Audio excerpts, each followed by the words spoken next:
Thank you very much, ladies and gentlemen. I just uttered to my my colleague here, it's always good to have that rivalry between the Army and the Marine Corps, and it knows no age, it knows no bounds, so well done, sir. What a distinct pleasure for me to be here this morning with you, the town of Huntington Beach. My family sitting right here with all of you. It's absolutely my honor to be here. I love this city. My wife and her brothers grew up here. My in-laws, Jim and Marilyn Kavner, live just down the street. And while I may be a resident from New Jersey, home of record, for the last 20-plus years, I've considered Huntington Beach my home.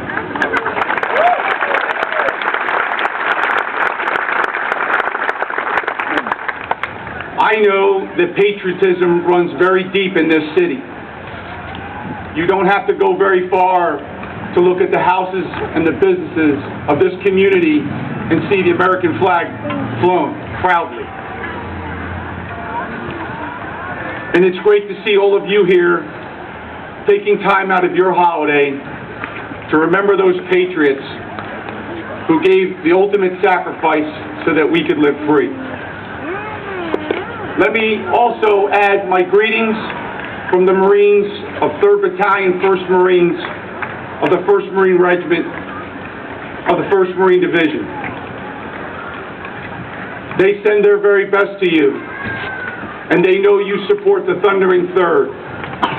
Your last 5K run was a resounding success, and it's still talked about up at Camp Horno. It's a very special battalion, and your relationship with them is very special. And so on behalf of the Commanding General of the 1st Marine Division, the Regimental Commander, and the Battalion Commander, I thank you and I salute you. Thank you very much.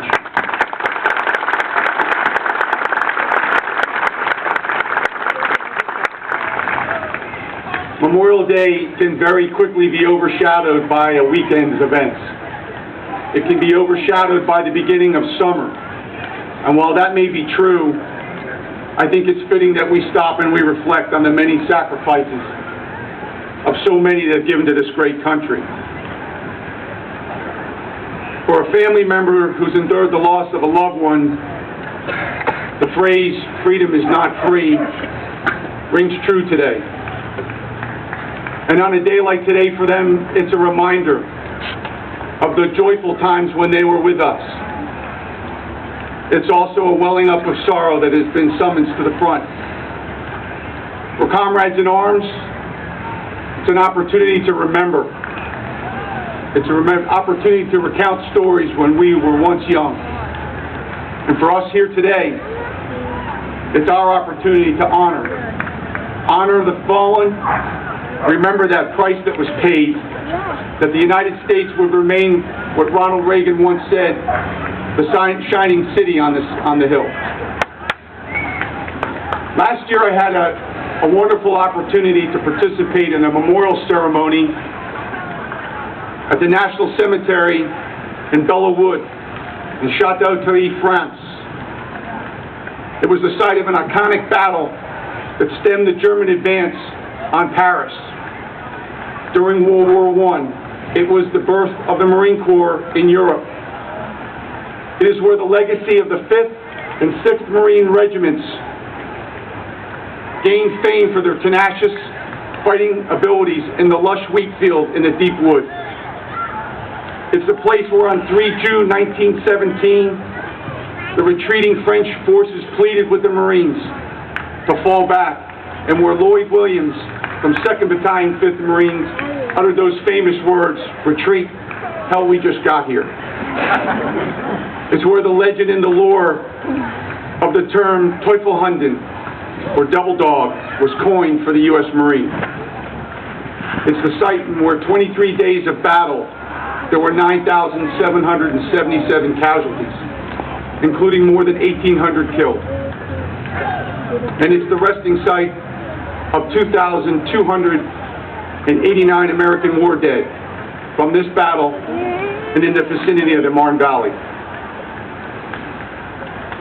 Every year the French come by the thousands to this American cemetery and to many other cemeteries across the countryside.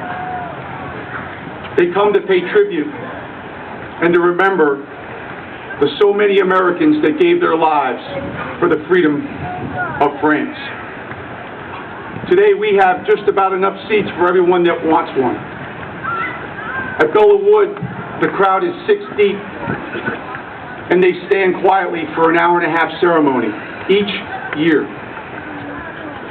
Imagine, if you would, some of the most beautiful countryside you've ever seen. Lush, green, colorful.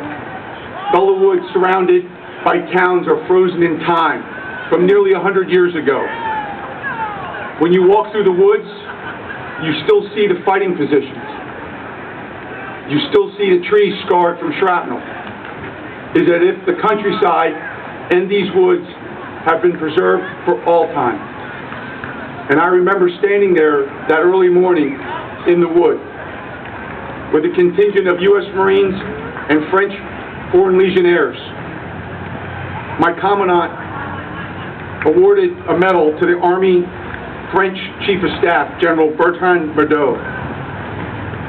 And then very quietly the general turned with silence and reverence and gestured, and he said something that struck me. He said, "During your American Revolution, we came to your aid. And in our time of need, in 2 great wars, you came to ours."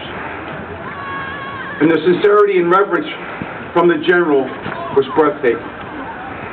And the honor that he bestowed on America for a battle that on 1 June will have occurred 98 years ago was as sincere and as genuine as it had occurred yesterday.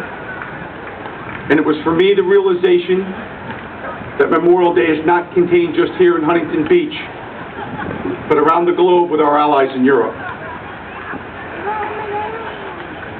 I know you've seen the picturesque beauty of beaches at Normandy and the cemetery there. I've been there, and it truly is remarkable. Many people will visit there today, and it'll be no different. And it'll be the same at Belleau Wood today.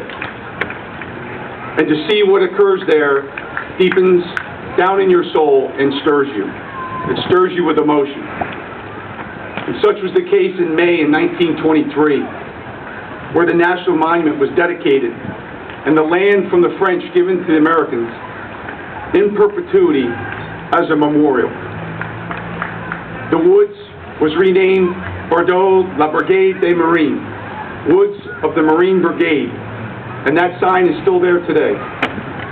And at that ceremony, French Major General James Harbord was quoted saying, "Now and then, a veteran for a brief span that we still survive will come here to live again the brave days in that not too distant June.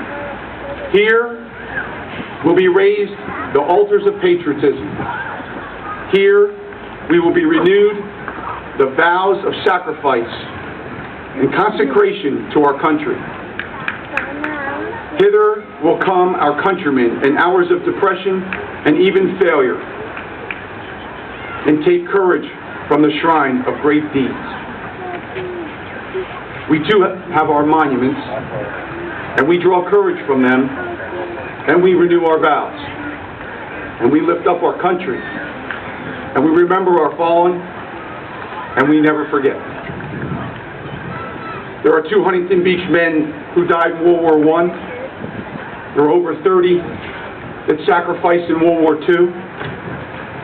There are 21 names on the Vietnam War Memorial in Washington, D.C., all Huntington Beach men who gave their ultimate sacrifice.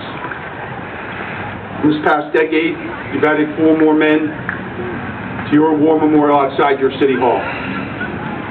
Young men who gave their lives for our country. You lost 3 Marines from Ambar. Sergeant James in 2004 was killed in combat operations. Ladies and gentlemen, we have an honor this morning Mrs. Glimpse, where are you? Mrs. Glimpse is a Gold Star mother I just met here a little bit ago. Where are you, ma'am? Would you please stand? Ladies and gentlemen, Lance Corporal Grace was killed in 2006 in an IED strike in Anbar Province. His mother's here with us this morning.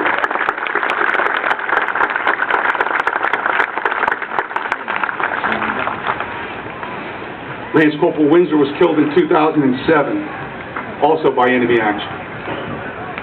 And in 2010, Kyle Warren, an Army soldier who attended Marina High School, paid the ultimate sacrifice in Afghanistan.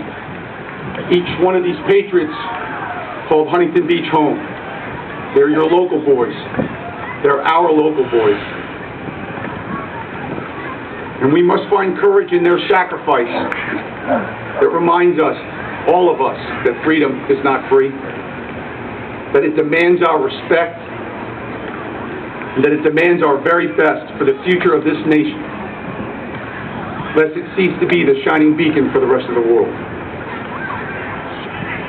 Ladies and gentlemen, I'm truly honored to serve this country, and I'm grateful for citizens like you who stand with me today in reverence for our fallen.